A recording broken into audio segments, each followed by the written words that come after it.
بسم اللہ الرحمن الرحیم۔ اور بعض لوگ ایسے ہیں جو کہتے ہیں کہ ہم اللہ پر اور روز آخر پر ایمان رکھتے ہیں، حالانکہ وہ ایمان نہیں رکھتے۔ یہ اپنے خیال میں اللہ کو اور مومنوں کو دھوکہ دیتے ہیں، مگر حقیقت میں اپنے سوا کسی کو دھوکہ نہیں دیتے اور اس سے بے خبر ہیں۔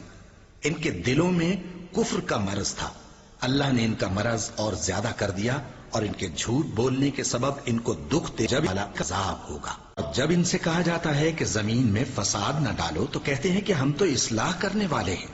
دیکھو یہ بلا شبہ مفسد ہیں لیکن خبر نہیں رکھتے۔ اور جب ان سے کہا جاتا ہے کہ جس طرح اور لوگ ایمان لے آئے تم بھی ایمان لے آؤ تو کہتے ہیں بھلا جس طرح بے وقوف ایمان لے آئے ہیں اسی طرح ہم بھی ایمان لے آئیں۔ سن لو کہ یہی بے وقوف ہیں لیکن نہیں جانتے۔ لوگ جب مومنوں سے ملتے ہیں تو کہتے ہیں کہ ہم ایمان لے آئے ہیں، اور جب اپنے شیطانوں میں جاتے ہیں تو ان سے کہتے ہیں کہ ہم تمہارے ساتھ ہیں، اور مسلمانوں سے تو ہم ہنسی کیا کرتے ہیں۔ ان منافقوں سے اللہ ہنسی کرتا ہے اور انہیں مہلت دیا جاتا ہے کہ شرارت و سرکشی میں پڑے بہک رہے ہیں۔ یہ وہ لوگ ہیں جنہوں نے ہدایت چھوڑ کر گمراہی خریدی، تو نہ تو ان کی تجارت ہی نے کچھ نفع دیا اور نہ یہ ہدایت یاب ہی ہوئے۔ ان کی مثال اس شخص کی سی ہے جس نے شب تاریک میں آگ جلائی، جب آگ نے اس کے ارد گرد کی چیزیں روشن کی تو اللہ نے ان لوگوں کی روشنی زائل کر دی اور ان کو اندھیروں میں چھوڑ دیا کہ کچھ نہیں دیکھتے۔ یہ بہرے ہیں، گونگے ہیں، اندھے ہیں کہ کسی طرح سیدھے رستے کی طرف لوٹ ہی نہیں سکتے۔ لوگ جب مومنوں سے ملتے ہیں تو کہتے ہیں کہ ہم ایمان لے آئے ہیں۔ یہ استثناء والا معاملہ یہ قوم نہیں سمجھتی، یہ مجھ جیسا بندہ بھی نہیں سمجھتا کہ استثناء کس بلا کا نام ہے۔ بھی قوم کا پیسہ ہے، پہلے وہ قوم کو واپس ملے، پھر استثناء کی بات بعد میں کریں گے۔ استثناء کے پیچھے چھپنے کا کوئی جواز کسی کو نہیں ہے۔ اور جب اپنے شیطانوں میں جاتے ہیں تو ان سے کہتے ہیں کہ ہم تمہارے ساتھ ہیں، اور مسلمانوں سے تو ہم ہنسی کیا کرتے ہیں۔ میری نظر میں صدر صاحب کو امیونٹی حاصل ہے، اور میں سمجھتا ہوں کہ اس امیونٹی کے پیش نظر عدالتیں بھی کوئی اس میں یقیناً اس کو پیش نظر رکھے کوئی فیصلہ۔ لوگ جب مومنوں سے ملتے ہیں تو کہتے ہیں کہ ہم ایمان لے آئے ہیں۔ وہ سوئس جو بینکوں میں جو پیسہ ہے جس کے خلاف سوئس کورٹس رہے، وہ پاکستان کے خون پسینے کی کمائی ہے، وہ پاکستانی 17 کروڑ عوام کی کمائی ہے۔ زرداری صاحب کو اکیلے حق نہیں پہنچتا کہ وہ اتنے ملین ڈالرز اپنی جیب میں ڈال کے پاکستان کے، اور اس کے بعد کہیں کہ ٹھیک ہے یہ میری۔ اور جب اپنے شیطانوں میں جاتے ہیں تو ان سے کہتے ہیں کہ ہم تمہارے ساتھ ہیں، اور مسلمانوں سے تو ہم ہنسی کیا کرتے ہیں۔ ان کے مطالبات سامنے رہے ہیں کہ قوم کی لوٹی ہوئی دولت پاکستان واپس لائی جائے۔ قوم یہ بھی جاننا چاہتی ہے کہ ان کے حالیہ ملاقاتوں میں انہوں نے صدر زرداری سے کیا یہ مطالبہ بھی کیا کہ لوٹی ہوئی دولت واپس لائی جائے، این آر او کے بارے میں کیا ان کے تاثرات ہیں۔ اور جیسا کہ کل ہمیں بتایا گیا کہ 90 منٹ کی ایک ملاقات میں ایک لفظ بھی این آر او کا سامنے نہیں آیا، کرپشن کا سامنے نہیں آیا، اور اگر نہیں آیا تو جناب نواز شریف نے یہ ذکر کیوں نہیں کیا۔ جناب نواز نہیں کرائے تو کیوں نہیں کرائے، اور وہ آبزرویشنز اور وہ خیالات جو صدر زرداری کے بارے میں وہ پاکستانی عوام کے ساتھ مسلسل اصرار سے، غصے سے اور ایک کنسسٹنسی کے ساتھ شیئر کرتے رہے ہیں، کیا وہ سب چینج ہو گئے ہیں؟ آپ بھی حیران پریشان ہیں کہ یہ سیاستدان ہمارے کتنی تیزی سے رنگ بدلتے ہیں، اور پاکستان کے عوام کب تک یہ اس قسم کا تماشا دیکھتے رہیں گے؟ کس اخلاقی ضابطے کے تحت یہ ملاقات ہوئی؟ کیا صدر آصف زرداری نے وہ رقم واپس کر دی جس کے بارے میں نواز شریف صاحب نے الزام تراشین پہ کی؟ لوگ جب مومنوں سے ملتے ہیں تو کہتے ہیں کہ ہم ایمان لے آئے ہیں۔ سارا پیسہ تو کھا گیا زرداری، اور جو آپ کا اس قوم کا پیسہ تھا، اس قوم کے خون پسینے کی کمائی تھی، اس نے سرے میں مال خرید لیا ہے، اور یہاں اس قوم کے بچوں کے پاؤں میں جوتی نہیں ہوتی۔ یہ قوم اپنے زیور بیچ چکی ہے، اپنی بچتیں ختم کر چکی ہے، انہوں نے اپنے گھر گروی رکھنی ہے، لیکن آج روٹی کی طرف رہے۔ یہ لٹیرا انسان، یہ لٹیرا پاکستان کی دولت کو، میرا نام بھی نواز شریف نہیں، اس میں اس کو نیلام کر کے اس کی تمام دولت کو قوم کی کرنے میں نشاورتا کروں۔ اور جب اپنے شیطانوں میں جاتے ہیں تو ان سے کہتے ہیں کہ ہم تمہارے ساتھ ہیں، اور مسلمانوں سے تو ہم ہنسی کیا کرتے ہیں۔ وہ مجھے بڑا بھائی کہتے ہیں، میں ان کو بڑا بھائی کہتا ہوں۔ حسن بھائی میرے بیٹے کی طرح ہیں، اس کو اور آنے والے کل میں بلاول کو، بختاور کو،